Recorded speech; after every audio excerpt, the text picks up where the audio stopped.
హల్లెలూయా. చిన్న ప్రార్థన చేసుకుని వాక్య ధ్యానంలోకి వెళదాం. పరిశుద్ధుడవు గొప్ప దేవుడు అయిన మా మంచి యేసయ్య, నీ ఉన్నతమైన నామానికి వేలాది స్తోత్రములు. మంచి దేవుడవు, ఆదరించే దేవుడు, మాట్లాడే దేవుడవు, కనికర పూర్ణుడవు ప్రభువా. ఈరోజు ఈ ఉదయకాలం ముందు ప్రభువా, ఈ బుధవార విమోచన కూడికి మమ్మల్ని తీసుకొచ్చు. ఎంతైనా నువ్వు నమ్మదగిన వాడు ప్రభువా. నీ సంకల్పం, నీ ఏర్పాటు ఉన్నది కాబట్టే ఈరోజు మేమందరము నీ సన్నిధిలో మేము సమకూర్చబడ్డాం ప్రభువా.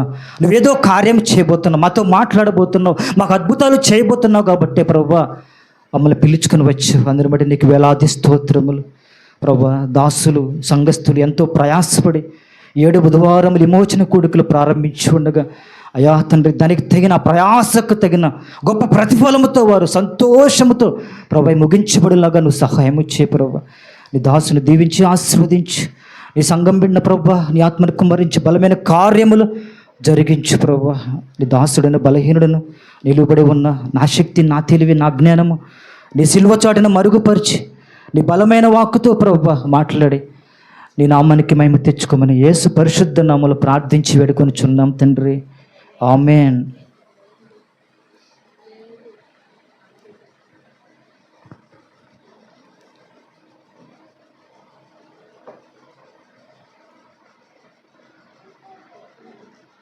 మత్తయి సువార్త 3వ అధ్యాయము 7వ వచనం.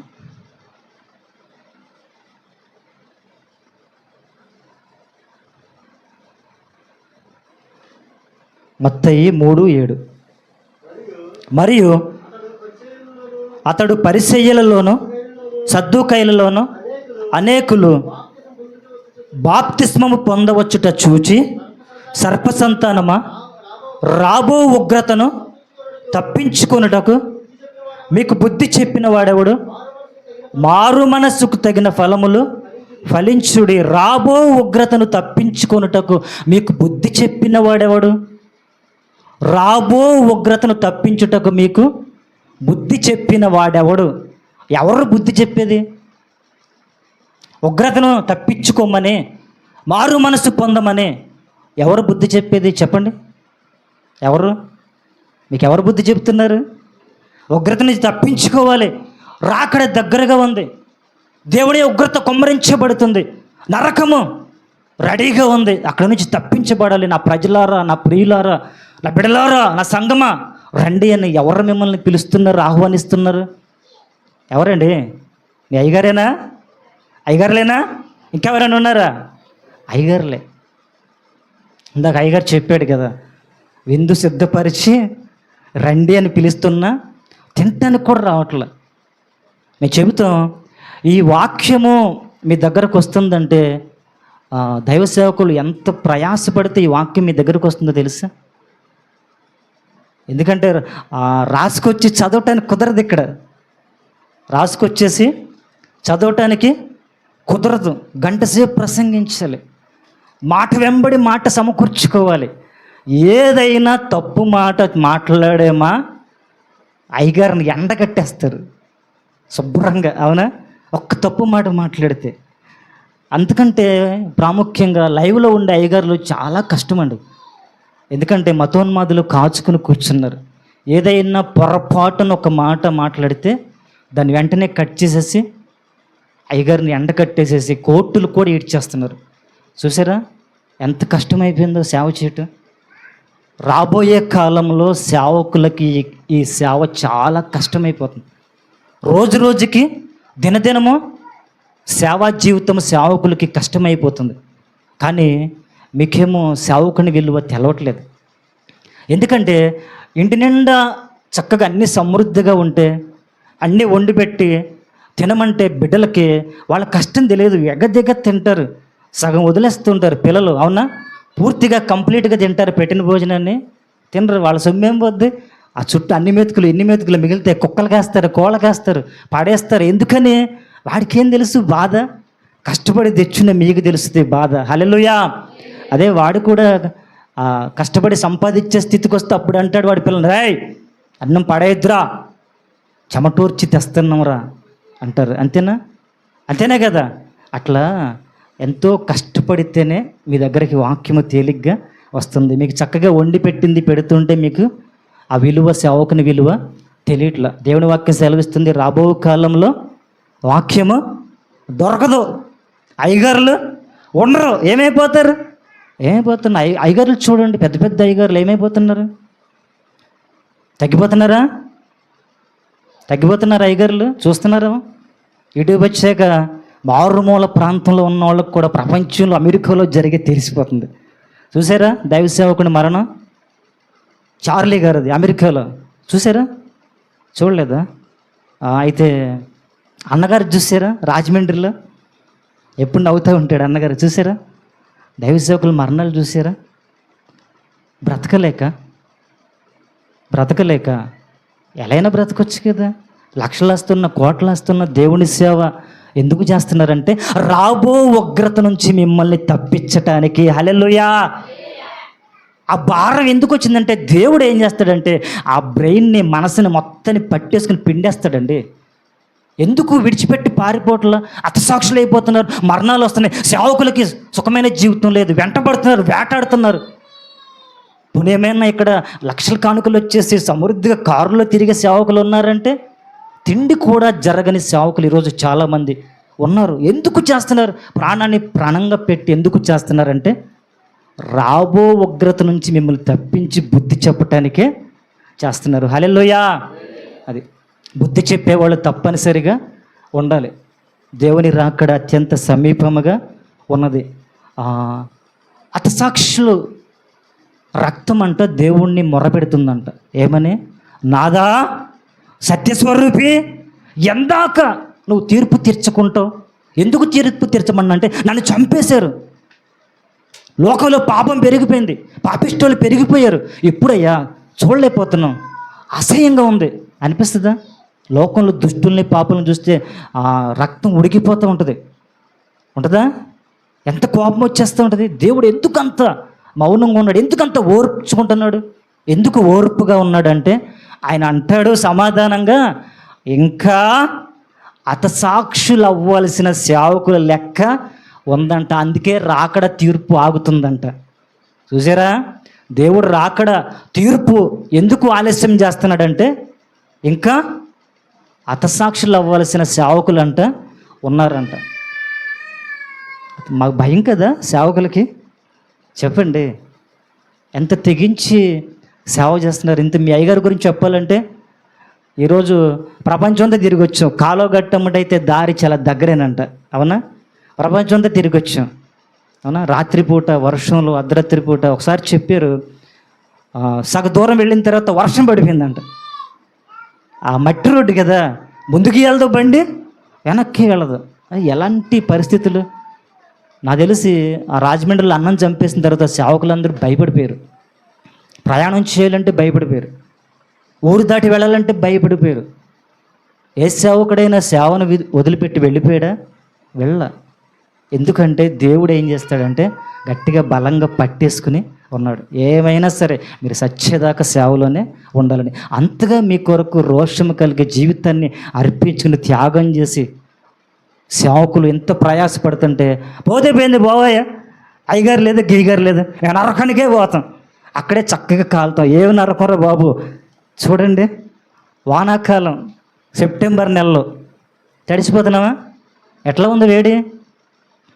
మరి నరకం ఎలా ఉంటుందో చూడండి, భయంకరంగా ఉంటుంది. ఆ నరకాన్ని తప్పించుకోవాలని ఎవరు కేకలు వేయట్లా, దేవుని సన్నిధికి రాట్లా, మారు మనసు పొందట్లా. ఈరోజు దేవుడు మనతో మాట్లాడుతున్నాడు, మారు మనసు పొందాలి, పాప క్షమాపణ పొందుకోవాలి, రక్షణ పొందుకోవాలి, ఉగ్రత నుంచి తప్పించే దేవుని సేవకునికి వద్దకు వెళ్ళి దేవుని వాక్యాన్ని విని గ్రహించి మనము మార్పు చెందాలి. హల్లెలూయా.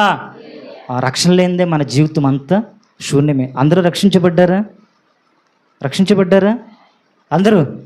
దేవునికి స్తోత్రం. హల్లెలూయా. లూకా 16:24.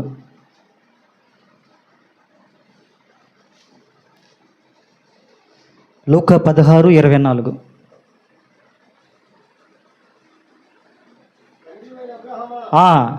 నా యందు కనికరపడే తన వేలి క్రొనను ముంచి ఆ ఈ అగ్ని జ్వాలలో యాతన పడుచున్నానని అది ఒక గొప్ప అనుభవం కలిగిన వ్యక్తి కేకలేస్తున్నాడు.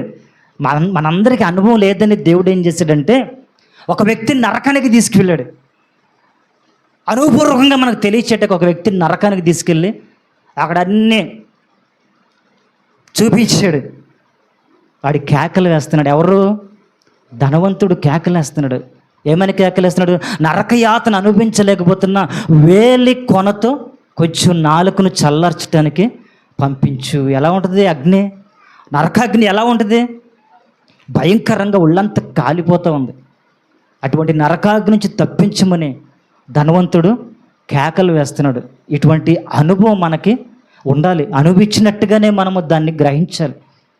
అందుకే దేవుడు ఇటువంటి బలమైన మాట రాశాడు. ఈ ఘోరమైన నరకాగ్ని నుంచి మనము తప్పించుకోవాలని దేవుడు ఈరోజు మాట్లాడుతున్నాడు. భయంకరమైన కేకలేస్తున్నాడు, ఘోరమైన కేకలేస్తున్నాడు. నేను ఎట్లాగో పడిపోయాను కదా, నా జీవితం ఎట్లాగో కాలిపోయింది కదా, నా బంధువులు, నా భార్య, నా భర్త, నా తమ్ముడు, సహోదరులు వాళ్ళైనా రక్షించుకోవాలని ఘోరంగా కేకలు వేసిన దేవుడు అంటున్నాడు, ఇక ముగించబడింది నీ జీవితము. నువ్వు అరిచి కేకలు వేసినా ఎక్కడి నుంచి వచ్చే పరిస్థితి లేదు. నువ్వు ప్రాణంతో ఉండగానే, జీవించి ఉండగానే నీ జీవితాన్ని నువ్వు బాగు చేసుకుంటే అప్పుడు నెమ్మది కలిగిన ప్రశాంతమైన పరలోక రాజ్యములో నిన్ను తీసుకెళ్ళేవాడిని అంటున్నాడు. హల్లెలూయా. అందుకే సమయం ఉండగానే మనం సద్వినియోగం చేసుకోవాలి. దేవుని సేవకుల యొక్క ప్రయాసం వ్యర్థము కాకూడదు. మీకోసమే మొత్తుకుంటున్నారు, మీకోసమే అల్లాడిపోతున్నారు, మీకోసం మిమ్మల్ని విడిపించాలని, మిమ్మల్ని రక్షించాలని దేవుని సేవకులు చేస్తున్న ఈ ప్రయాసం వ్యర్థమై పోకూడదు. ఆ తర్వాత నువ్వు ఎంతరిచిన దేవుని సేవకులు ఇంకా దొరికే కాలము లేదు. అయ్యగారులు ఉండరు బాప్తిస్మం ఇవ్వటానికి. వేరే మార్గం ఉందా? ఒక వ్యక్తి రక్షించబడాలని ప్రభు యొద్దకు రావాలనుకున్నప్పుడు ఖచ్చితంగా దేవుని సేవకుడు కావాల్సిందే. ఈ భూమి మీద ఏ వ్యక్తి దేవుని సేవకుడు లేకుండా పరలోకము వెళ్ళలేడు. వెళతాడా? గొప్ప జ్ఞానైనా, అమెరికా అధ్యక్షుడైనా, ఏమంటే జ్ఞానంతో పుట్టిన ఎవరైనా సరే, ఎంత తెలివిగలవాడైనా బైబిల్ని 1000 సార్లు చదివేసినా పరలోక రాజ్యం చేరలేడు. ఖచ్చితంగా ఒక దేవుని సేవకుడు కావాలి. ఎందుకు? వాక్యాన్ని బోధించి, వాక్యం చేత మీ జీవితాలు సరిచేసి, మారు మనస్సు గురించి మీకు ప్రకటించి, దేవుని నీళ్ల ద్వారా, దేవుని రక్తము ద్వారా, దేవుని ఆత్మతో మీకు బాప్తిస్మాన్ని ఇచ్చి, ప్రభు శరీరాన్ని, ప్రభు రక్తాన్ని సిద్ధపరిచి, ప్రభు బల్లని మీకు సిద్ధపరిచి, దీని అంతటికి దేవుని సేవకుడు కావాలా? మీరే చేసుకుంటారా? ఏమండి, నేను జ్ఞానిని తెలివిగల ఉండని చెప్పి వెళ్ళిపోయి నీళ్ళ మునిగేసి నా బాప్తిస్మం అయిపోయిందంటే సరిపోద్దా? ప్రభు వల్ల ఒక రొట్టె రసము తెచ్చుకొని ప్రార్థన చేసి మీరు తినిస్తే ప్రభు శరీరం అయిపోద్దా? అవదు. దేవుని సేవకుడు ప్రార్థించిన తరువాతే ఆ రొట్టె దేవుని శరీరముగా, ఆ రసము దేవుని రక్తముగా మార్చబడింది. అప్పటిదాకా మనం కొన్నదే, గోధుమ పిండి కొన్నదే, రసము కొన్నది, ఏదైనా కొన్నదే. ఎప్పుడైతే దేవుని సేవకుడు ప్రార్థిస్తాడో ఆ తరువాత అది దేవుని శరీరముగా, దేవుని రక్తముగా మార్చబడింది. అంతటి ధన్యత, అంత గొప్ప స్థితి దేవుడు దేవుని సేవకులకి ఇచ్చాడు. దాన్ని మీరు ఉపయోగించుకోవాలి. హల్లెలూయా, హల్లెలూయా. 2 విషయాలు మీకు చెప్తాను. సాధారణంగా మనుషులకు కావాల్సినవి 2, అంతేనా? మనుషులకు కావలసినవి 2, మనలో ఉన్నవి కూడా 2. ఏంటవి? శరీరము, ఆత్మ. ఆత్మ ఉంటే చాలు అనుకుంటారా? ఆత్మకు కావాల్సినవన్నీ దొరికినాయి అనుకో సరిపోద్దా? చాలదు. లేదా శరీరానికి కావాల్సినవన్నీ దొరికితే సరిపోద్దా? సరిపోద్దు. 2 మనకి కావాలి. ఆత్మకు కావాలి, శరీరానికి కూడా మనకు దివ్యంలో ఆశీర్వాదాలు కావాలి. అది మనం ఆత్మనే బ్రతికించుకుందాం, ఆత్మలో బలపడితే చాలు, పరలోక రాజ్యం వెళ్తే చాలు అని సరిపెట్టుకునే పరిస్థితి లేదు. వద్దు. మనము కూడా దేవుని దీవెనల ఆశీర్వాదాలు భూమి మీద నివసించినంత కాలము మన శరీరానికి ఖచ్చితంగా కావాలి. ఈరోజు 2 విషయాల గురించి నేను చెప్తాను. మన ఆత్మకు సంబంధించి 2 విషయాలు చెప్తాను, అట్లాగే మన శరీరానికి సంబంధించి 2 విషయాలు చెబుతాను. 2 రాజులు 2వ అధ్యాయము, 2వ రాజులు 2వ అధ్యాయము 9వ వచనం. 2వ రాజులు 2వ అధ్యాయము 9వ వచనం. వారు దాటిపోయిన తరువాత ఏలియా ఎలీషాను చూచి తీయబడక మునుపు చెప్పగా రెండు పాళ్ళు నా మీదకు వచ్చినట్లు దయచేయమనెను. హల్లెలూయా, దేవునికి స్తోత్రం, హల్లెలూయా. ఇక్కడ ఏలియా గురించి మనం మాట్లాడుకుంటే అసలు ఏలియా చాలా రోషము గల ప్రవక్త, చాలా గొప్ప ప్రవక్త. ఆయన ప్రాణాన్ని కూడా ప్రాణంగా పెట్టి దేవుని యొక్క పరిచర్య చేశాడు. అంతటి ప్రవక్త లేడు. ప్రాణానికి తెగించి ఏలియా ఆయన పరిచర్య చేశాడు. అంతటి గొప్ప ప్రవక్త. ఆయన దగ్గర శిష్యుడిగా ఎలీషా చేరాడు. దారినే ఏలియా వెళుతుంటే ఎలీషాని కనుగొని, ఎలీషా నాతో వస్తావంటే, నీకే ఇల్లు లేదు ఉందా, నీకే ఇల్లు లేదు, నీకే సంపాదన లేదు, సరిగ్గా కానుకలు రావట్లా, నిన్నే చంపాలని చూస్తున్నారు, నీ జీవితమే బాగోలేదు, నాకెందుకు వచ్చింది తెప్పులని వెనుదిరిగి పారిపోలా. ఎలీషా వెంటనే ఒప్పుకొని, ఒక్క అవకాశం నాకు ఇవ్వు, ఇంటి దగ్గర అందరు చెప్పేసి వస్తా అని చెప్పి ఒక్క పర్మిషన్ తీసుకుని ఇంటికి వెళ్ళి ఆయనకున్న ఎద్దులు, మరి వ్యవసాయం చేయాలి, ఆయనకున్న ఎద్దులు సమస్తాన్ని వధించేసి విందు చేసుకుని మొత్తం విడిచిపెట్టి ఏలియా వెంట వచ్చేసాడు. హల్లెలూయా. ఏముందని ఏలియా దగ్గరికి వచ్చాడు? ఏలియా ఆస్తిపరుడా? ఆయన తర్వాత ఆస్తి అతనికి వస్తుందన్న కాదు. ఏలియా గొప్ప అభిషిక్తుడైన దైవజనుడు. హల్లెలూయా. ఆయనతో కలిసి నడిస్తే నేను కూడా అభిషేకాన్ని పొందుకుంటానని, దేవుని అభిషేకం కొరకు, ఆత్మను బలపరుచుకోవటానికి కొరకు ఏలియా దగ్గరికి వచ్చాడు. ఆయనతో ప్రయాణం చేసిన తర్వాత మరి ఏలియా దేవుడితో కొనిపోయే సమయము వచ్చింది. అటువంటి భాగ్యము భూమి మీద చాలామందికి లేదు. ఇచ్చాడా దేవుడు అందరికీ? మనిషి బ్రతకుండగానే ఎవరైనా తీసుకెళ్ళిపోయాడా? చాలా తక్కువ, అరుదుగా ఒకరిద్దరిని మాత్రమే తీసుకెళ్ళిపోయాడు. హల్లెలూయా. అట్లా ఏలియాని దేవుడు తీసుకువెళ్ళాలనే ఆలోచన కలిగి ఉన్నాడు. సరే, వెళ్ళిపోతూ అప్పటి వరకు మరి పరిచర్య చేశాడు కదా ఎలీషా, ఏదో ఒకటి ఇచ్చి వెళ్ళాలి కదా. ఎలీషా అని అడుగుతున్నాడు, ఎలీషా నేను వెళ్ళిపోతున్నా, ఏం కావాలో చెప్పంటే అడగట్లా. ఎలీషా సమయం అయిపోయింది, దేవుడు వచ్చేస్తున్నాడు, దేవుడి మేఘం వచ్చేస్తుంది, నేను వెళ్ళిపోతున్నా, నీకేం కావాలో అడుగు, ఇచ్చేసి వెళతానంటే ఎలీషా తొందరపడి అడగట్లా. చివరిగా ఆఖరి నిమిషంలో అడిగాడు, నీకు ఇచ్చిన దేవుడిచ్చిన ఆత్మ పాళ్ళు 2 పాళ్ళు ఇవ్వన్నాడు. హల్లెలూయా. అదేంటి ఎలీషా, నా దగ్గర గొప్ప శక్తి ఉంది, ఆశీర్వాదం, ఐశ్వర్యం, అంతస్తులు, గొప్ప స్థితి అడగకుండా ఆత్మల పాళ్ళు అవేం చేసుకుంటావు? దానివల్ల నీకు లాభమే ఉంది? డబ్బు సంపాదించలేవు, తిండి గడవదు, ఆత్మపాళ్ళతో నీకు లాభం ఏంటయ్యా? ఏమైనా కానీ నాకు ఆత్మపాళ్ళే కావాలన్నాడు. హల్లెలూయా. ఏమడిగాడు? ఐశ్వర్యము, ఆశీర్వాదము, కొండలు, మేడలు, మిద్దెలు అడగల. ఏం కావాలి? ఆత్మపాళ్ళు కావాలి. ఆత్మలో నేను బలం పొందుకోవాలి, ఆత్మలో నేను శక్తి పొందుకోవాలి, నా ఆత్మ ఎరగాలి, నా ఆత్మ వికసించాలి అని ఆత్మని బలపరుచుకోవటానికి అడిగాడు. హల్లెలూయా. ఈరోజు ఈ వాక్యం వింటున్న నువ్వు నీ ఆత్మను బలపరుచుకోవాలి, నీ ఆత్మను వాక్యం చేత బలపరుచుకోవాలి, శక్తిని పొందుకోవాలి, ఆత్మశక్తిని పొందుకోవాలి, దేవుని అభిషేకాన్ని పొందుకోవాలి, ఆత్మలో పాలు పొందుకోవాలి. నీ దైవజనుని వద్దకు వచ్చి, దేవుని మందిరానికి వచ్చి వాక్యం విని దినదినము నువ్వు ఆత్మలో అభివృద్ధి పొందాలనే ఆశాకాంక్ష నీలో ఉండాలి. ఎందుకు అడిగాడు ఆత్మలో పాళ్ళంటే? ఆ దేశంలో గొప్ప రాజులు ఉన్నారా? గొప్ప రాజులు ఉన్నాడు. ఒకసారి భయంకరమైన క్షామం వచ్చింది ఆ పట్టణానికి. ఎంతటి క్షామం అంటే కన్నబిడ్డల్ని కోసుకు తినేంత క్షామం వచ్చింది, కరువు వచ్చింది. బయట సిరియన్లు చుట్టూ గోడ చుట్టూ కాపలాగాసి ఉన్నారు. 10 రోజులు, 20 రోజులు, నెల రోజులు లోపల ఇరుక్కుపోయారు. ఇంట్లో ఉన్నదంతా తినేశారు. బస్తాడు బియ్యం ఉండి అయిపోయినాయి, ప్రెసిడెంట్ కూరగాయలు అయిపోయినాయి, ఇంట్లో తిండంతా అయిపోయింది. పక్కోడి తిండి లాగేసుకుని తిన్నారు. ఆఖరికి ఊర్లో ఉన్న లోపల ఉన్న గడ్డి కూడా తినేసారు. ఆవులకి గేదెలకి గడ్డి లేకుండా అది అంతా అయిపోయింది. చివరిగా పిల్లల్ని కూడా కోసుకు తినేస్తున్నారు. ఇప్పుడు ఆలోచించండి, ఎంత భయంకరమైన క్షామం, అవునా? అలాంటి పరిస్థితుల్లో రాజులు ఏం చేయలేకపోయారు, ఆ ప్రాంతంలో ఉన్న అధికారులు ఏం చేయలేకపోయాడు. ఏలియా వీళ్ళు ఒక్క మాట సెలవిచ్చాడు, రేపటికల్లా మీరందరూ సమృద్ధిగా ఆహారం తింటారు దేవుడు చెప్పాడు అన్నాడు. హల్లెలూయా. రేపు ఉదయానికల్లా వాళ్ళందరి కళ్ళ ముందుకి ఆహారం వచ్చింది. రాజు కంటే గొప్పోడా ఏలియా? గొప్పోడే కదా. దేనివల్ల గొప్పోడయ్యాడంటే దేవుని ఆత్మశక్తిని పొందుకోవటం వల్ల.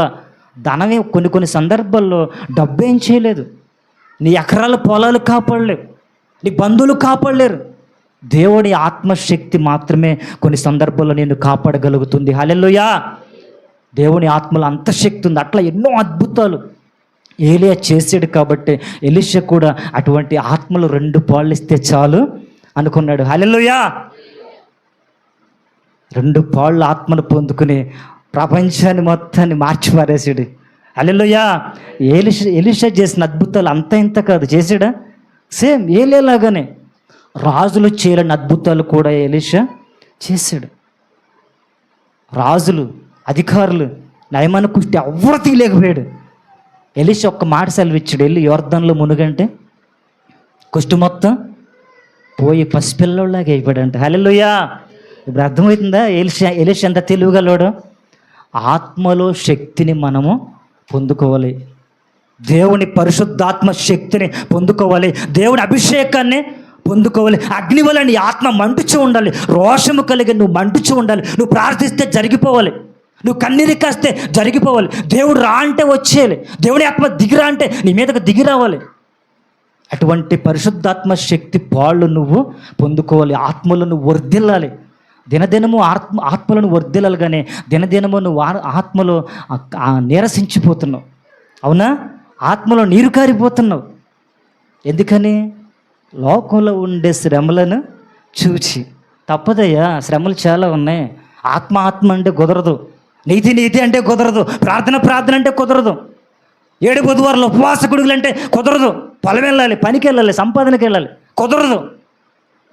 ఆత్మ నీరసించిపోతుంది. అందుకే దైవ సేవకుడు అంటాడు, క్షణమాత్రం ఉండే ఈ చులకనైన శ్రమకు నేను భయపడనా. హల్లెలూయా. ఎట్లా? శ్రమ అంటే ఆయనకి ఏమైపోయింది? చులకనైపోయింది. చిప్పో, క్షణమాత్రం ఉండేదన. ఎంత చులకనగా చూస్తున్నాడు చూడండి. క్షణమాత్రం ఉండి చులకనైన శ్రమకు నేను భయపడను, చిపో అని చీకొట్టేస్తున్నాడు శ్రమని. నువ్వైతే అమ్మో శ్రమే, ఎంత బండగున్నవే, కొండలాంటి శ్రమ, ఎట్ట కొట్టాలని అని చెప్పి భయపడుతూ కూర్చుంటున్నావు. హల్లెలూయా. ఆత్మలో శక్తి పొందుకుంటే ఏదైనా సాధ్యం, ఏదైనా చేయగలరు. హల్లెలూయా. అటువంటి ఆత్మశక్తిని ఏలియా పొందుకున్నాడు. మరొక వ్యక్తిని చూద్దాం. మత్తయి 16:19. మత్తయి 16:19.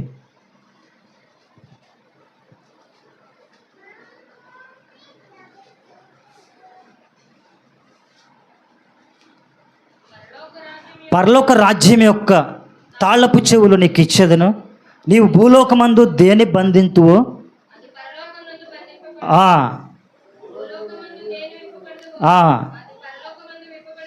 అబ్బా, దేవుని స్తోత్రం. హల్లెలూయా. ఆఫ్టర్ ఆల్ ఒక మనిషి అండి. పేతుడు ఎవరు? ఒక గర్భమున పుట్టిన సాధారణమైన మనిషి. ఆఫ్టర్ ఆల్ చేపలు పట్టుకునేవాడు, జాలరి, చదువులేనివాడు, తెలివిలేనివాడు.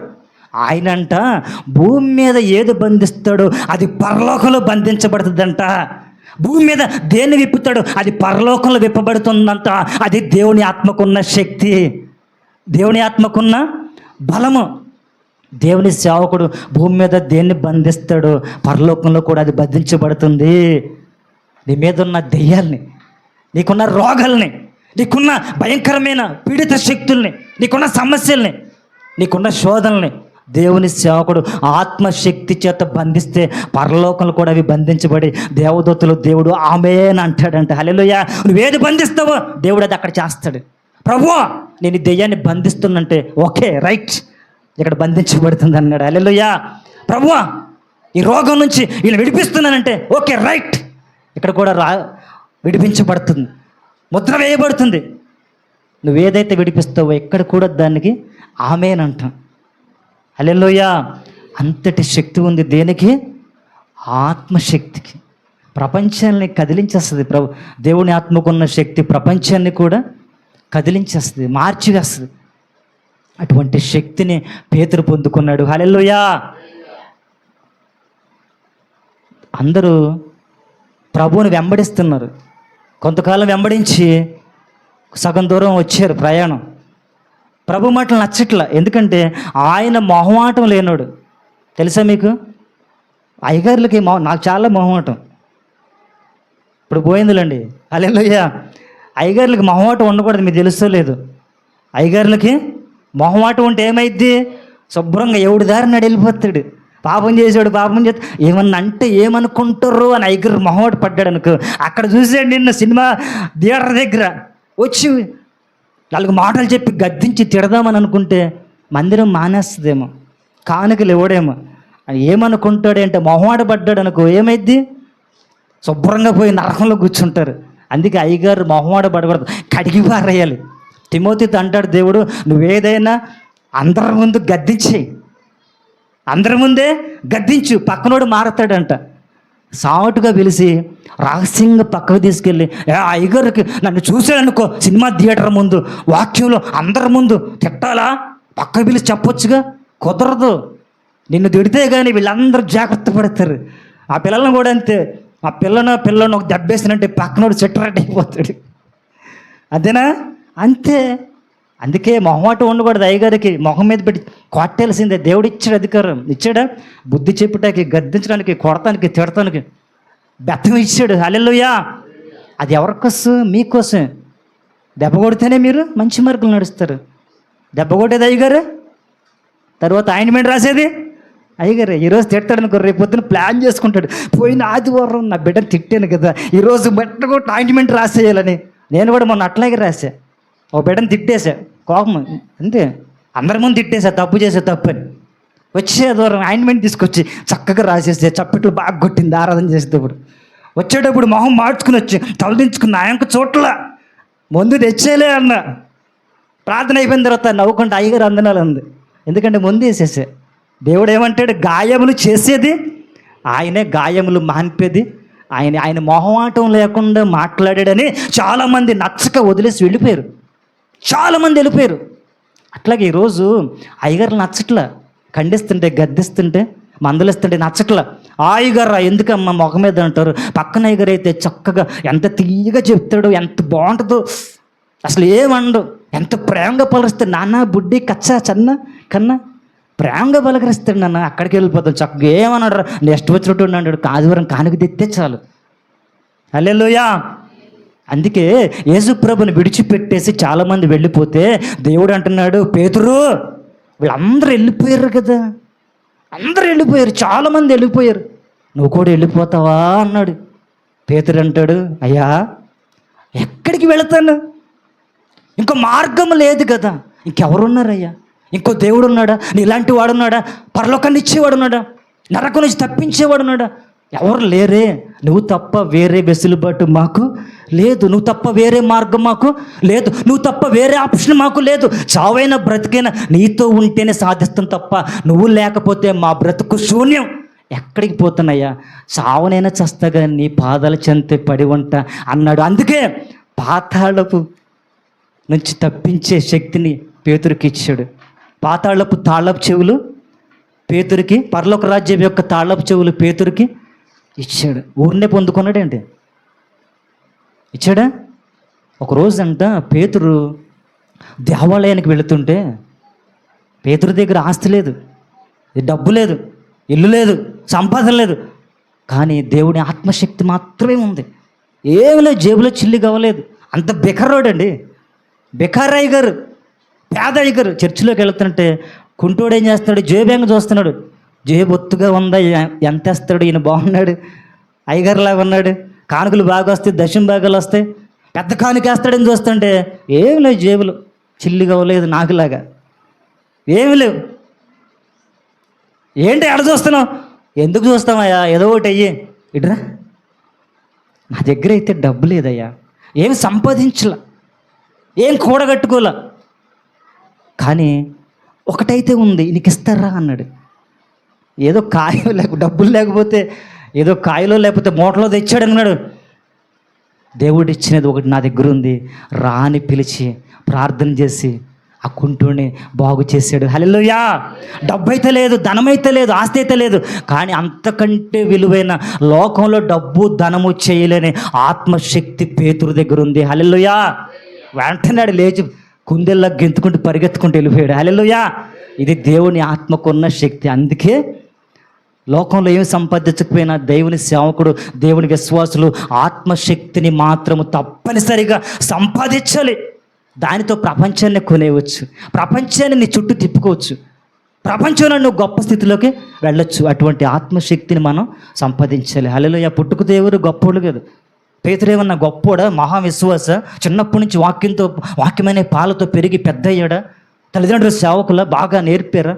గొప్ప తెలివిగలవాడా? జ్ఞాన మంచివాడా? పరిశుద్ధుడా?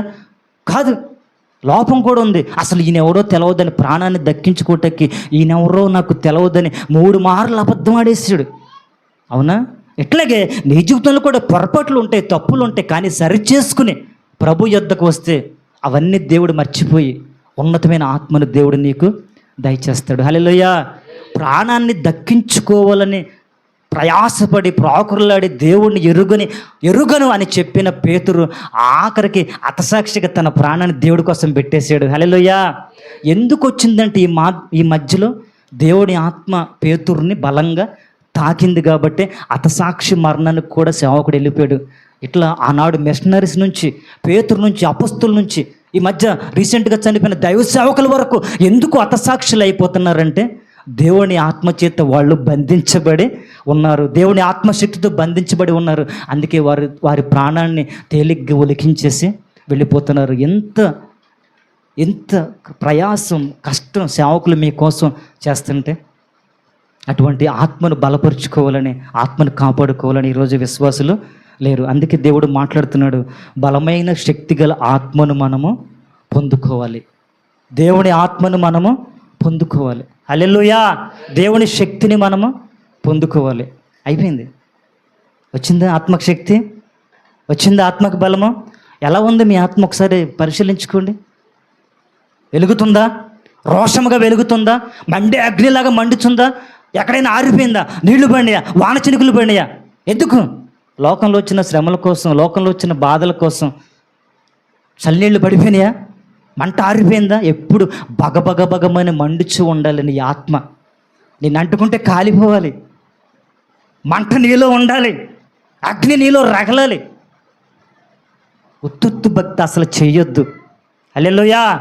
బతికితే రోషంగా బతకాలి, తాగితే మంచినీళ్ళు తాగాలి. అంతేనా? నిప్పు లాంటి మంచినీళ్ళు తాగాలి తాగితే, లేకపోతే వద్దు.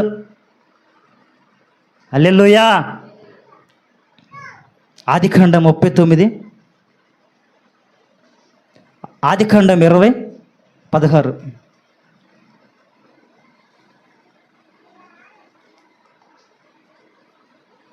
ఆదికాండం 20:16. మరియు అతడు శారాతో, ఇదిగో 1000 రూపాయలు ఇచ్చి ఉన్నాను, పాయశ్చిత్తముగా నుండుటకే.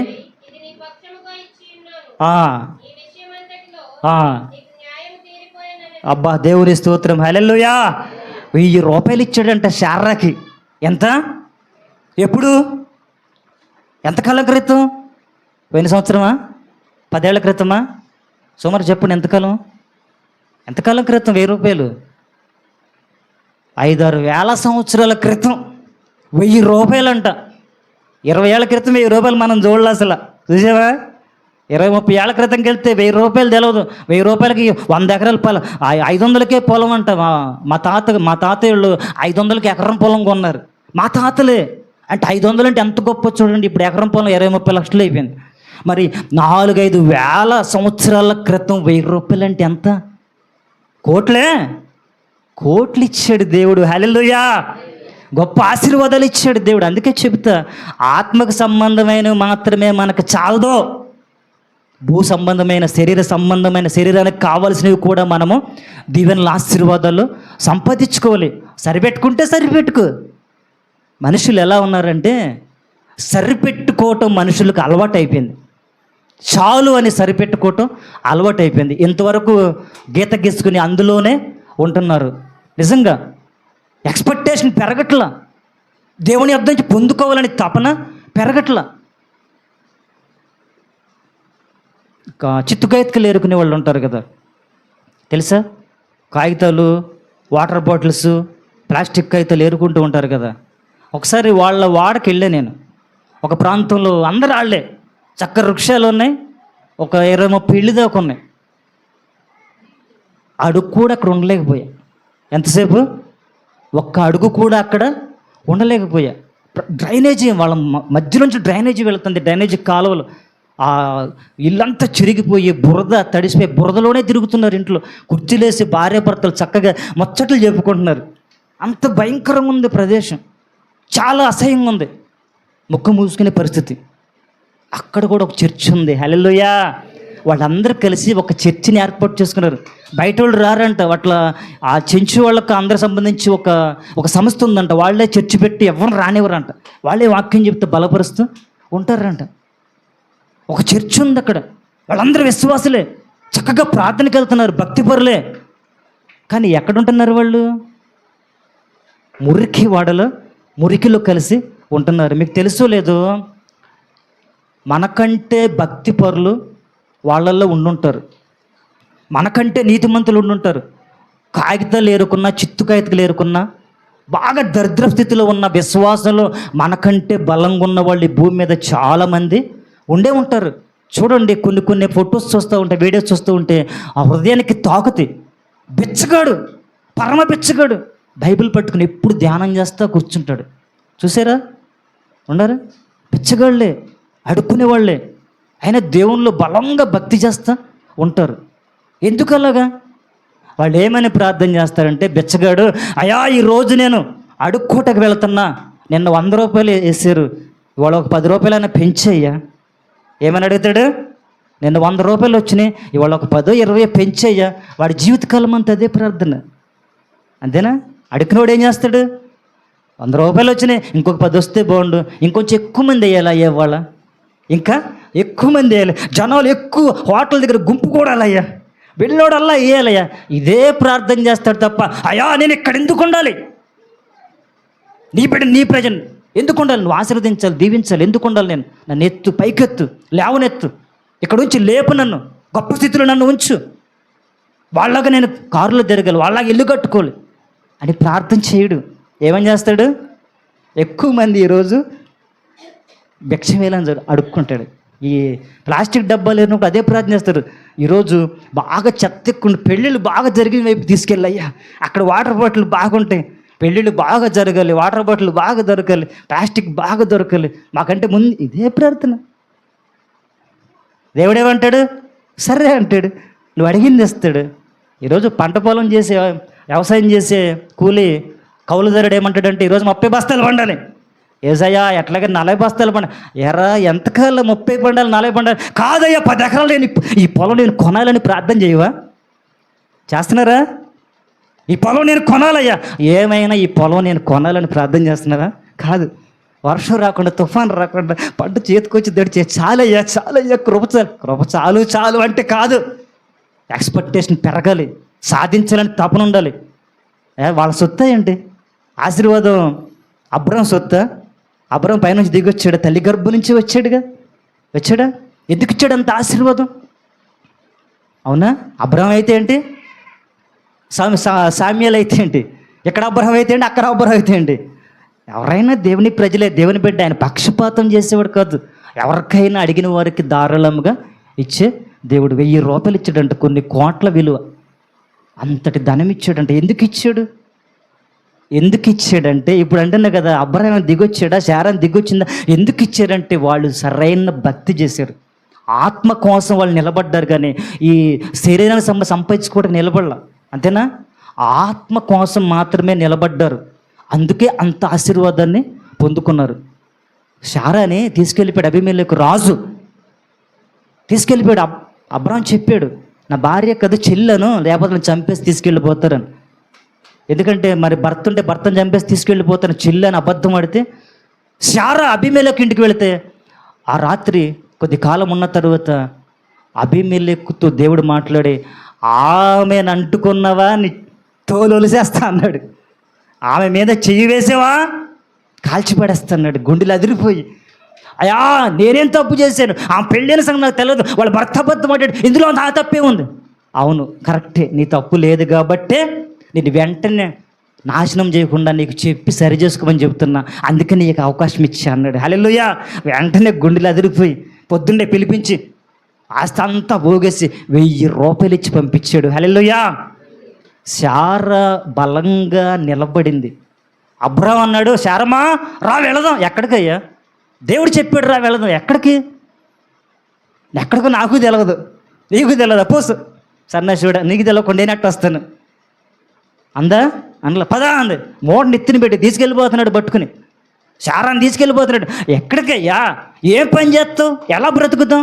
ఏ ఊరు వెళదాం? చుట్టాలు ఉన్నారా? ప్రశ్నలు లేవు, నువ్వు రమ్మన్నావు నేను వచ్చేస్తా. అట్లా వెనకబడి వచ్చేసింది. దేవుడు పిలుపుని పట్టుకుని వాళ్ళిద్దరూ వచ్చేసారు. దేవుని యందు నమ్మిక ఉంచారు, ఆయన పోషిస్తాడని. తర్వాత అబ్రహాం దగ్గర ఏముంది? ఇల్లు లేదు, సరిగ్గా సంపాదన లేదు, సరిగ్గా ముద్ద పెడుతున్నాడా? తిండి లేదు. అందగాడే. లోకంలో ఏమన్నా అధికారం ఉందా? ఏమి లేదు. అబీమెలెకు దగ్గరికి వెళ్ళినప్పుడు రాజుతో, అబ్రహాం దగ్గర ఏముంది? ఇక్కడ రాజుగా రాణిగా ఉండిపోదాంలే అని ఆలోచించిందా? గొప్ప అవకాశం కళ్ళ ముందుకు వచ్చింది. అబ్రహాం దగ్గరే ఉంది, మూట వేసుకుని తిరుగుతున్నాడు, తిండి లేదు, ఏమి లేదు. ఇక్కడికి వచ్చాను కదా, రాణి వైభోగం, అదృష్టం కాలుకి పట్టింది. శుభ్రంగా అనిపించేద్దు అనుకుందా? నిప్పులాగా నిలబడింది. హల్లెలూయా. నా యజమానుడే నాకు జీవితం, నా దేవుడే నాకు జీవితం. నిప్పులాగా నిలబడింది. గొప్ప ఆశీర్వాదాన్ని చేత్తో పట్టుకుని బయటకు తెచ్చింది. హల్లెలూయా. ఈరోజు ఆడోళ్ళు ఊరికే మొగుళ్ళని చంపేస్తున్నారు, ఊరికే సింపుల్గా ఆవలేలుగా చంపేస్తున్నారు. ఆ చింపురు జుట్టు వేసుకుని ఉంది. పోనీ శారా ఎంత అందగత్తి, అందుకే కదా రాజకోటలోకి వెళ్ళింది. ఆ చింపురు జుట్టు వేసిన బస్ స్టాండ్లో కూర్చుంది. పిల్లోడిని అక్కడ వదిలేసేసి బండెక్కి పోయింది. తుర్రుమంద చూసారా లేదా? ఒక చింపురు జుట్టు వేసుకుని పిల్లోడిని బస్ స్టాండ్లో వదిలేసి ఎవడ బండెక్కి తుర్రును దొబ్బేసింది, వెళ్ళిపోయింది. చంపేసేస్తున్నారు, కుక్కర్లో పెట్టి ఉడికిచ్చేస్తున్నారు, నిద్ర మాత్రలు ఇచ్చేస్తున్నారు. కొత్తగా కరెంట్ షాక్ కూడా పెడుతున్నారు. అంటే ఇంతకుముందు వినలేదండి, ఇదో ఈ రకమైన ఆయుధాన్ని కూడా ఉపయోగిస్తున్నారు. కరెంట్ షాక్ పెట్టి చంపేసిందంట. ఎంత ప్లాన్ వచ్చాడు. కరెంట్ షాక్ అయితే ఏంటంటే ఆటోమేటిక్గా కరెంట్ షాక్ కొట్టేసింది అనొచ్చు కదా. ఆ వైరు తెగిపోయిందండి, పట్టుకున్నాడు వెళ్ళి. అమ్మో ఎంత మేధావులు అయిపోయారు ఆడవాళ్ళు. మగవాళ్ళు భార్యతో కాపురం చేయాలంటే భయం ఎత్తుంది. అన్నం తినాలంటే ముందు నువ్వు తిను, ముందు ఫస్ట్ ముద్దు నీకే పెట్టు, ఫస్ట్ ముద్దు భార్యకి పెట్టే తింటున్నాడు భర్త. అలాంటి పరిస్థితులు వచ్చేసినాయి. ఇంకెక్కడ ఇల్లు ఆశీర్వదించబడింది? ఎక్కడ మనుషులు మారుతారు? ఎక్కడ గొప్ప స్థితికి వస్తారు? శారా బలంగా రోషంగా నా యజమానుడు నిలబడింది, గొప్ప ఆశీర్వాదాన్ని పొందుకుంది. అందుకే దేవుని కోసం ఆత్మలో బలంగా మనం నిలబడితే ఆశీర్వాదాలన్నీ కట్టకట్టుకుని ప్రవాహంలాగా వచ్చేస్తాయి. వాటి కోసం వెళ్ళాల్సిన అవసరం లేదు. హల్లెలూయా. అది ఆశీర్వాదం, ఆస్తి దేవుని, అది ఏమి ఎవరి సొత్తు కాదు. అది ఎవరి సొత్తు? దేవుని సొత్తు. ఆ సొత్తు మనందరిది. సాధించాలనే తపన, పట్టుదల, నీకు ఎక్స్పెక్టేషన్ ఆ రేంజ్లో ఉంటేనే నువ్వు సాధిస్తావు. లేదు 10 బస్తాలు పండాలంటే జీవితకాలం ఆ 10కి 2 తోడవుతానంటే 10 ఎకరాలు కొనాలని ప్రార్థించి. హల్లెలూయా. ఆదికాండం 39:10.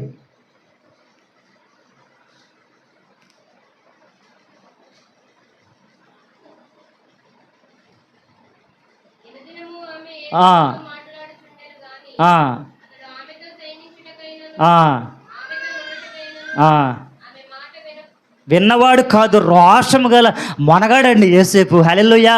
అసలు యోసేపు అంటే నాకు చాలా ఇష్టం. రోషము కలిగిన మొనగాడంతే, మగవాడంతే, దేవునిలో రోషగాడు. యోసేపు జీవితాన్ని చూస్తే అసలు ఎంత భయంకరమైన బ్రతుకు అనిపించాడండి. కుటుంబం ఉందా? అన్నదమ్ములు ఉన్నారా? తండ్రి ఉన్నాడా? తల్లి చనిపోయింది. భయంకరమైన శ్రమలు. ఇరుగు పొరుగు వారు లేరు, ప్రేమించేవారు లేరు, మాట్లాడేవాళ్ళు లేరు, పలకరించేవారు లేరు. దీనమైన దరిద్రమైన ఒంటరి బ్రతుకుతున్నాడు యోసేపు. బానిసలాగా బ్రతుకుతున్నాడు. ఒక గొప్ప అవకాశము తలుపు తట్టింది. ఇప్పుడు ఈనాటి యవనస్తులకు లేండి అది, ఆనాడు యోసేపు అనుకోలే. ఒక గొప్ప అవకాశము తలుపు తట్టింది. ఆమె మోహించింది పోతిఫరు భార్య. అప్పుడు ఏమనుకోవాలి? ఇంతకాలము నన్ను ప్రేమించిన వాళ్ళు లేరు, నన్ను ఆదరించిన వాళ్ళు లేరు, నాతో ప్రేమగా మాట్లాడిన వారు లేరు, అందరూ తోసేశారు, అసహించుకున్నారు, నా జీవితాన్ని నాశనం చేశారు. ఈమె నాతో ప్రేమగా మాట్లాడుతుంది, చనువుగా మాట్లాడుతుంది. కొంచెం నేను కూడా ఒక అడుగు ముందుకేసానంటే ఆమె ప్రేమంతా పొందుకోవచ్చు, శరీరానికి సుఖాన్ని సంపాదించుకోవచ్చు. అంతటితో వదిలిపెట్టిద్దా? సాటుగా భర్తకు తెలవకుండా అన్నీ దోచిపెట్టేస్తుంది కదా. పని చేయాల్సిన అవసరం ఉండదా, పనుడితో చేయించేస్తుంది. భర్త వచ్చేప్పటికి సరిస్తే ఊరికి అంటుంది, మేనేజ్ చేసేస్తుంది, జీవితం మారిపోద్ది, సంతోషంగా ఉండొచ్చు. రెండు మార్గాల్లో ఆనందం వస్తుందని యోసేపు అనుకున్నాడా? అనుకోలే. చావునైనా చస్తాను కానీ ఇలాంటి పాపపు బ్రతుకు నేను బ్రతకనన్నాడు. ఈరోజు ఎంత అవకాశం వస్తే యవనస్తులు చి అనేలాగా అయిపోయారా? యోసేపు ఏం చేశాడు? చావునైనా చస్తాను కానీ ఇంతటి పాపానికి నేను ఒడిగట్టను అన్నాడు. హల్లెలూయా. పోనీ యోసేపుకి ఏమైనా తెలుసా? నేను జైల్లోకి వెళతాను, రాజు కల వస్తుంది, కలభావం చెప్తాను, పెద్ద సింహాసనం నన్ను కూర్చోబెడతాడు, ఐగుప్తు మొత్తాన్ని ఏళ్తాను, అందరూ నా కాళ్ళకు సాగిలు పడతారు అని దేవుడేమైనా ముందే చెప్పి, జరగబోయేది చెప్పి చూపించి, ఇలా జరిగిద్ది అబ్బాయి వస్తుందని చెప్పి ఆయన బాండ్ రాసిస్తే దీనికోసం నాకెందుకు, రాబోన్నది చాలా ఉందని అనుకున్నాడా? అదేమైనా తెలుసా యోసేపుకి ఇట్లా జరిగిద్దని? చూపించాడా? తెలుసా? కలభావం అదే అని తెలుసా? దేవుడు అన్న పనులన్నీ వచ్చి కాళ్ళకి నమస్కరిస్తారని చెప్పాడు, అంతవరకు. దాని భావం ఏ రీతిలో ఉంటుందని యోసేపుకి తెలియదు. తెలియకపోయినా, భవిష్యత్తు ఎలా ఉందో తెలియకపోయినా, చావుకు సిద్ధమైనా సరే పాపాన్ని చేయను అన్నాడు. హల్లెలూయా. అందును బట్టి పాపాన్ని అసహించుకుని, పాపానికి దూరంగా ఉండి ద్వేషించాడు కాబట్టి ఉన్నతమైన సింహాసనం మీద తీసుకెళ్ళి దేవుడు కూర్చోబెట్టాడు. హల్లెలూయా. మామూలు ఆశీర్వాదమా యోసేపు ఆశీర్వాదం? ఐగుప్తుని, ప్రపంచాన్ని శాసించే నాయకుడిగా మారాడు. హల్లెలూయా. ఇది యోసేపుకి సొంతం మాత్రమే కాదు, యోసేపుకి మాత్రమే ఇలాంటి ఆశీర్వాదం దేవుడు రాయలా. భూమి మీద పుట్టిన రాబోయే తర అందరికీ దేవుడు వాగ్దానం ఇస్తున్నాడు, చెబుతున్నాడు, వాళ్ళలాగా నిన్ను కూడా హెచ్చిస్తా. నీలో ఆశ ఉండాలి, తపన ఉండాలి, తృష్ణ ఉండాలి, పరిశుద్ధి ఉండాలి, భక్తి ఉండాలి, ప్రార్థన ఉండాలి, ఆత్మలో శక్తి ఉండాలి. ఇవన్నీ ఉంటే ఈ ఆశీర్వాదాలు నీకు కూడా నేను ఇవ్వటానికి సిద్ధం అని దేవుడు మాట్లాడుతున్నాడు. హల్లెలూయా. అది మన యొక్క ఆలోచన శైలి మారాలి. నా వల్ల కాదు, నేనేం చేయలేను, నాకు ఇది కష్టం అనుకోకూడదు. దావీదు కూడా ఒక్కొక్కసారి మనం మాట్లాడితే సౌలు తరుముతున్నాడు, భయంకరంగా తరుముతున్నాడు దావీదుని సౌలు. ఒక అవకాశం వచ్చింది, సౌలుని చంపే అవకాశం వచ్చింది, దావీదుకి వచ్చిందా? కానీ చంపకుండా ఏం చేశాడు? వస్త్రపు చెంగు మాత్రమే కోసం. ఆ క్షణమందే గనక దావీదు సౌలుని చంపేస్తే వెళ్ళి సింహాసనమే కూర్చునేవాడు. అంతేనా? రాజసింహాసనం రెడీగా ఉంది దావీదు కోసం. కానీ దావీదు ఏం చేస్తున్నాడు? లోయల్లోకి, కొండల్లోకి, గృహాల్లోకి సావు కోసం, సావు తప్పించుకోవటం కోసం ప్రాణం చేతితో బిక్కు పారిపోతున్నాడే తప్ప సౌలుని చంపేస్తే సింహాసనం కూర్చోవాలనుకున్నాడా? అనుకోలే. దేవుని ఆత్మకు భయపడ్డాడు, ఆత్మలో ఎదుగుదలను చూసుకున్నాడు. ఆత్మ నాశనం అయిపోకూడదు, దేవుని శక్తిని పోగొట్టుకోకూడదు, పరిశుద్ధతను పోగొట్టుకోకూడదు. దేవుని శక్తిని దూరం చేసుకుని నాకు ఎంత సంపాదించినా రాజరికమైన రాజసింహాసనమైన నాకు వద్దు, ఏది సంపాదించిన దేవుణ్ణి కలిగి ఉండి నేను సంపాదిస్తానని రోషంగా దేవుని కొరకు నిలబడ్డాడు. దేవుడు విడిచిపెట్టాడా? తర్వాత తీసుకెళ్ళి మళ్ళా సింహాసనం మీద కూర్చోబెట్టాడు. శారాన్ని విడిచిపెట్టాడా? యోసేపుని విడిచిపెట్టాడా? దావీదుని విడిచిపెట్టాడా? ఇచ్చాడా సింహాసనాన్ని? గొప్ప స్థితిలో వారిని ఉంచాడు. ఆనాడు పాతకాల భక్తులందరూ ఆశీర్వాదాలు మనం చూస్తే ఈ లోక జీవితాన్ని, లోక యొక్క ఆశల్ని వాళ్ళు చంపుకొని వద్దనుకున్నారు. వాళ్ళు వద్దనుకునే కొద్ది దేవుడు మరింతగా వాళ్ళ మీద కుమ్మరించేసాడు. హల్లెలూయా. ఆశీర్వాదాలు, దీవెనలు వాళ్ళ మూటలు కట్టుకోలేకపోయారు. సాధారణంగా మనం పాత నిబంధన, కొత్త నిబంధన గమనించుకుంటూ పోతే పాత నిబంధనలు ఎక్కువ శాతం వాగ్దానాలు, ఆశీర్వాదాలే. అంతేనా? శరీరానికి సంబంధించిన మాటలు ఎక్కువ ఉంటాయా? మనం ఏదైనా వాగ్దానం చెప్పాలంటే ముందు పాత నిబంధనకి వెళ్ళిపోవాలి. ఆశీర్వాదాలు, దీవెనలు, వాగ్దానాలు ఎక్కువ శాతం పాత నిబంధనలు ఉంటాయి. అవునా? కొత్త నిబంధన యేసయ్య దగ్గరికి వచ్చేపాటికి ఆయన ఎక్కువ శాతం ఆత్మకు సంబంధించినవే చెప్పాడు. అంతేనా కదా? అవునా? యేసుప్రభు బోధకు వచ్చేపాటికి మనకేం చెప్పాడు? ఆయన ఆత్మ గురించి ఎక్కువ చెప్పాడు. అందుకే మన ఆత్మని ఎలా బలపరుచుకుంటామో, ఆత్మని ఎలా వెలిగించుకుంటామో, ఆత్మకు శక్తి ఎలా కావాలో అట్లాగే శరీరానికి సంబంధించినవి కూడా మనము సంపాదించుకోవాలి.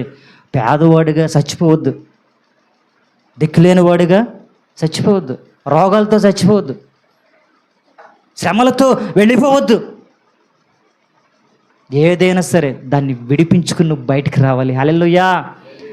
దాన్ని తెంచుకుంటూ బయటికి రావాలి, గొలుసులని తెంచుకుంటూ బయటికి రావాలి. దేవుని శక్తి ముందు ఏది తాళలేదు. చెరసాల సంఖ్యలైనా, గొలుసులైనా, ఇనప గడియలైనా, ఎత్తడి తలుపులైనా బద్దలు కొట్టేస్తుంది దేవుని శక్తి. హల్లెలూయా. ఆత్మశక్తి దేన్నైనా బద్దలు కొట్టుకుంటూ వెళ్ళిపోద్ది. అలాంటి శక్తిని మనము పొందుకోవాలి. ఆ శక్తిని పొందుకుంటే నీ దగ్గర ఇలాంటి ఏమి ఉండవు. ఎంతకాలం బాధపడుతావు? ఎంతకాలం బాధపడుతావు? రోగం ఉందా? ఎప్పటి నుంచో దాన్ని పక్కనే పెట్టుకుని కూర్చొని జోగొడతా ఉన్నావు, తన్ని తరిమేదాన్ని. ఎంతకాలం దాంతో బాధపడతావు? ఎంతకాలం శ్రమలతో బాధపడతావు? ఎంతకాలం అప్పుల బాధతో బాధపడతావు? ఈ ప్రార్థనాత్మ ద్వారా, దేవుని శక్తి ద్వారా, ఆత్మాభిషేకం ద్వారా తన్ని తరిమే గొప్ప విడుదల దేవుడు నీకు ఇస్తాడు. హల్లెలూయా. నీ ఆలోచన, నీ భక్తి, నీ విధానము మారాలి. ఇప్పుడు ఇదంతా జరగాలంటే ఏం చేయాలి? మనం ఏం చేయాలి? చివరి మాట చెప్పి ముగిస్తా చూడండి. మత్తయి 6:33. మత్తయి 6:33. మత్తయి సువార్త 6:33. కాబట్టి దేవునికి స్తోత్రం. హల్లెలూయా. ముందంటే ఆయన రాజ్యాన్ని, నీతిని వెతికితే మనకు కావాల్సిన ఆహారము, వస్త్రము, డబ్బు, ఆశీర్వాదం, ఐశ్వర్యం అన్నీ లైన్గా కట్టుకుని వచ్చేస్తాయి అంట. ఏం వెతకాలి? ముందుగా దేవుని యొక్క నీతిని, దేవుని రాజ్యాన్ని వెతకాలి. అందుకే రక్షించబడిన వారికే ఈ ప్యాకేజ్ అంతా. అవునా కదా? దేవుని ఆశీర్వాదాలైనా, దీవెనలైనా, దేవుడిచ్చే ఐశ్వర్యమైన ఏదైనా సరే రక్షించబడిన వారికి లేదు. ఉందా? లేదు. దశమ భాగాలు కడితే, రక్షించబడకుండా దశమ భాగాలు కడితే దేవుడు ఆశీర్వదించి పరలోకం తీసుకెళ్ళిపోతాడా? చాలామంది దశమ భాగాలు కడుతున్నారు. మరి మీ అయ్యగారు ఏం చెప్తున్నారు నాకు తెలియదు. హల్లెలూయా. దశమ భాగాలు కట్టినా, కానుకలు ఇచ్చినా, ఏమండి ఇంకా బాగా ప్రార్థనలు పెట్టినా, స్తుతికూడులు పెట్టినా, ఏమైనా చేయి, రక్షణ పొందకుండా నువ్వు చేసిన నీతి క్రియలన్నీ దేవుని దృష్టికి మురికి గోడలు. అంతే, మురికి గోడలు. ఎంత చేసినా నీతి క్రియలు ఏమైపోతే మురికి గోడ. రక్షణ అనే వస్త్రం లేకుండా ఏమి చేసినా అదంతా వ్యర్థం. అసలు దేవుడికి నీకు సంబంధమే లేనప్పుడు ఇదంతా వ్యర్థమే. దేవుని లెక్కలో నువ్వు లేనప్పుడు, దేవుని పెళ్లి విందులో నువ్వు లేనప్పుడు, దేవుని పెళ్లి విందుకు నీకు పిలుపు, పెళ్లికట్టు రానప్పుడు నువ్వు ఎంత చేసినా వ్యర్థం. మొదటిగా మనకు కావాల్సింది, విలువైనది, ప్రధానమైనది, గొప్పది ఏంటంటే రక్షణ. అదే ఆయుధం. దాన్ని పట్టుకుని ఏదైనా బయలుదేరాలి. అది లేకుండా ఏమి జరగదు. హల్లెలూయా. అది దేవునికి స్తోత్రం. ఎందుకంటే సంఘ బిడ్డలందరూ రక్షించబడి ఉన్నారు. హల్లెలూయా. అట్లా సంఘముగా ఒక క్రమము కలిగి, ఒక ప్రతిష్ఠితంగా ప్రార్థన చేస్తే కొండలను కూడా కదిలించవచ్చు. నిజం. ఈ ప్రతిష్ఠగా ప్రారంభించిన 7 బుధవారాలు ఏదో కొద్దిమంది వస్తున్నారులే, ఏదో అయ్యగారు వచ్చి మామూలుగా పెట్టేస్తున్నారులే, కాదు కాదు. దేవుడి ఆత్మశక్తి చేత ఏదైనా ప్రతిష్ఠితంగా క్రమము కలిగి ప్రార్థన చేస్తే ఊరంతా కూడా మార్చబడుతుంది. మీకే కాదు, ఊరిలో కూడా అద్భుతాలు జరుగుతాయండి. మీకే కాదు, ఇంత ప్రతిష్టగా, ఇంత క్రమము కలిగి దేవుని అభిషేకం చేత దేవుని సేవకులు సంఘము కూడి ప్రార్థన జరిపితే ఊరు చుట్టూ దేవుని దూతలు అగ్నికంచిగా ఊరు కావలిగా ఉంటుంది. హల్లెలూయా. మీలోనే కాదు, గమనించండి, ఊరిలో కూడా అద్భుతాలు జరుగుతాయి, ఊరిలో కూడా కార్యాలు జరుగుతాయి. నమ్మాలి, విశ్వసించాలి, ప్రతిష్ఠితంగా తీసుకోవాలి, తీర్మానం చేసుకుని మనం ప్రారంభించినట్లయితే ముగింపులో గొప్ప శక్తితో నువ్వు బయటికి వెళతావు. ఏదైతే నిన్ను బాధిస్తుందో దాని మీదే దృష్టి ఉంచు. ఏ విషయంలో అయితే నువ్వు కృంగిపోతున్నావు, ఏదైతే నీకు ఏకులో మేకులాగా ఉండి బాగా హృదయంలో గుచ్చుతుందో, ఈ 7 బుధవారాలు దాని మీదే దృష్టి ఉంచు. ఎలాగైనా దాన్ని తీసివేయాలని దృష్టి ఉంచు. ఖచ్చితంగా ఇక్కడ నుంచి నువ్వు విడుదల పొందుకుని దాన్ని తొలగించుకుని బయటికి వెళతావు. హల్లెలూయా. ఎందుకంటే ఇలాంటి ప్రార్థనలు, ఇలాంటి క్రమాలు, ఇలాంటి ప్రతిష్ఠితలు మనం ఎప్పుడు పడితే అప్పుడు రావు. దేవుడిచ్చిన గొప్ప అవకాశం. ఎందుకంటే ఇక్కడ దేవుని శక్తి, దేవుని ఆత్మ కుమ్మరించబడుతుంది. ప్రతి బుధవారం దేవుని ఆత్మ కుమ్మరించబడి ఆత్మ కార్యములు, ఆత్మ చేత ఇంత చెప్పినట్టుగా శక్తిగల కార్యాలు జరుగుతాయి. దీన్ని అశ్రద్ధగా పరధ్యానంగా ఏమందులో లైట్ తీసుకోవద్దు, ప్రతిష్ఠితంగా తీర్మానంతో క్రమము కలిగి మనం పాటించినట్లయితే ఏదైనా సరే నువ్వు విడుదల పొందుతావు, దేవుడు నీకు దయచేస్తాడు. దేవుడి వాక్యాన్ని దీవించి ఆశీర్వదించునుగాక. ఆమేన్.